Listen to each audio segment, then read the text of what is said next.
Boutique Bijou d'or Mossi Elengi. Boutique Bijou d'or Mossi. Voilà, couleur riche.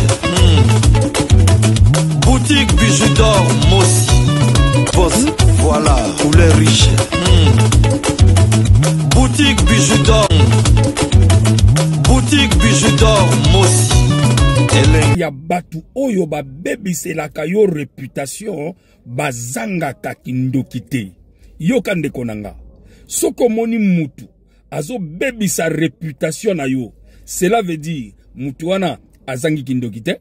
Vaut mieux kuto vivre na yo na ndoki.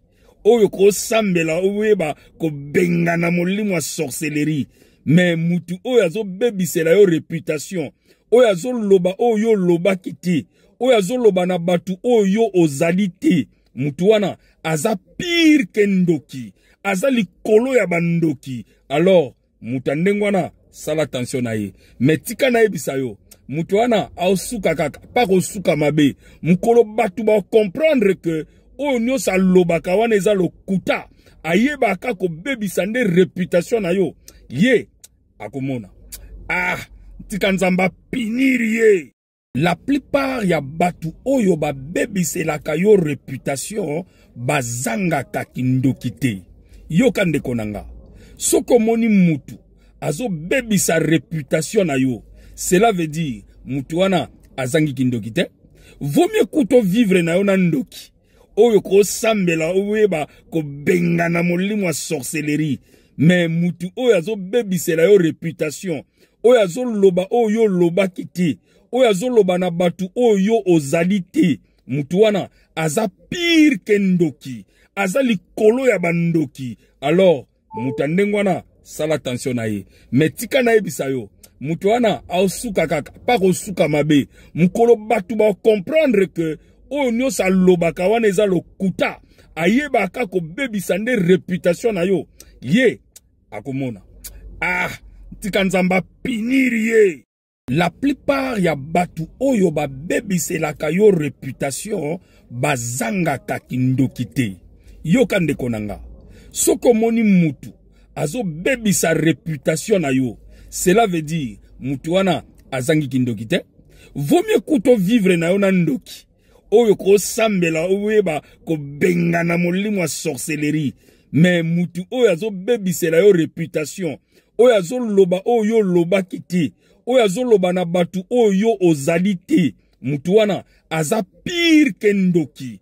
Aza likolo ya bandoki. Alors mutu ndenge wana sala attention na ye. Metika na ye bisayo.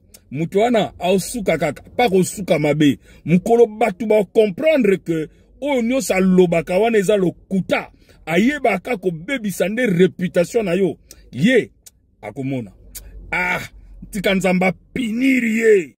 La plupart ya batu sika eye na kati ya matonge auberge na biso ezali wana pona ba séjour na bino botala ndenge mama Bijou abongiseli bilo place ya kitoko ya kolia place na biso ya détente toza na malewa oyo tolambaka kitoko na kati mama Nadine azozela bino botala tokoti na appartement numéro 5 oyo mama Bijou alobaka chambre ya pamba. Chambre ya pamba na biso, toza na douche, debout ya propre, toza na lit à 2 personnes, toza na climatiseur, tokoti na appartement numéro 3, oh pe lisusu ezali kaka chambre ya pamba, na kati ya appartement numéro 3, eza na TV, eza na frigo, eza climatisé, eza vraiment propre makasi botala toilette nango. Appartement numéro 5 oyo tokotaki liboso, bomoni siko tokoti na kati ya salon oyo tobenga yango appartement numéro 6. Appartement numéro 6 oyo ekomaka 2 chambres na appartement numéro 5. Bota la cuisine na biso ndenge eza kitoko. Toza na ba chambre salon cuisine, toza na chambre salon cuisine, toza na 2 chambres salon cuisine, toza pe na ba chambre simple. Bota la place tobongisi pona koya kosala mwa repo ba pa ya koya kovanda.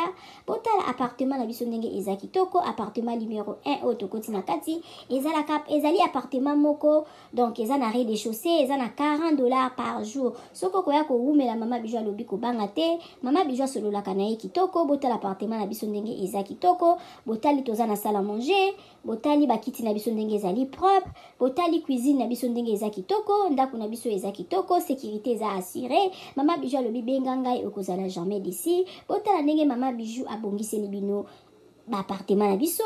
Mama Bijou alobi mbangu de pe malembe tokokoma botala mosala na biso ndenge ezotambola kitoko. Mama Bijou alobi toza na problème ya maïté, toza na problème ya couranté, toza na départ unique, toza na groupe. Tema na yo ba appartement na biso to bandi à partir ya $15 seulement aux 8 chambres na yo ya kolala ya bien. Soki pe okoya ko umela koleka ba 3 mois chambre na $15 tozorango kaka na $10 balobi ya boye bozwi wapi soki kaka epa na biso na matonge na Irebu A37 te. Mama Bijou alobi solution eza epa na biso. Aboye nanu ezala te. Tosaleli bino boutique na kati ya auberge.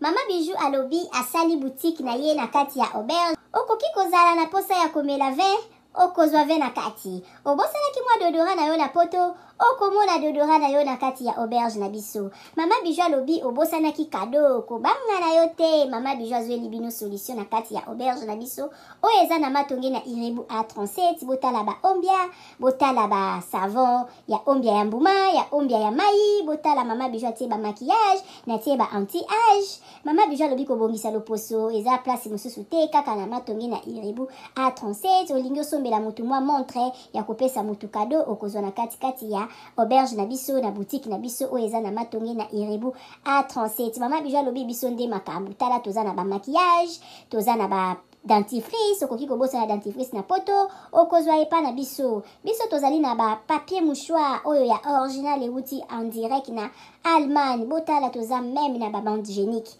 Mama Bijou alobi boutique na biso nde makambo. Boutique na biso eza na matonge na Irebu A37. Okoki kobosa na yo chargeur na yo na poto kobanga na yo te. Mama Bijou atie tina ba chargeur pona ko charger téléphone. Mama Bijou akanisi bino na nyonso. Toza na ba coton-tige, toza na nyonso na nyonso. Okoki kobosa na eloko na poto kobanga te. Kaka place okolala place okosomba biloko. Epa na biso totekaka pirate te. Botala biloko na biso ndenge eza kitoko. Oza na posa kosala mutu kado yo oza na poto. Contactez Mama Bijou